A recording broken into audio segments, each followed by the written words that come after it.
Les premières images montrent l'intensité du crash et de l'incendie qui s'est déclenché peu après.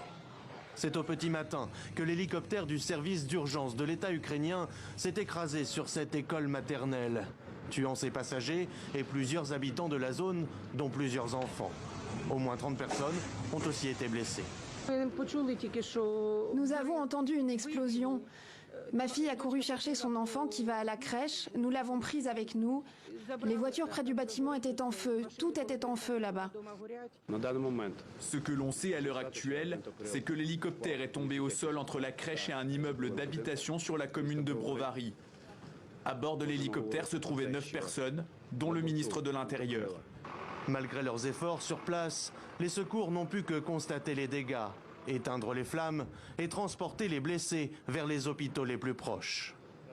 À bord de l'hélicoptère qui se rendait sur le front d'après la présidence, se trouvait Denis Monastirski, le ministre ukrainien de l'Intérieur. Tandis que Volodymyr Zelensky a déploré une terrible tragédie et demandé une enquête sur les circonstances du drame, le Premier ministre et plusieurs hauts responsables ukrainiens ont pointé la mort du ministre comme une grande perte pour le pays.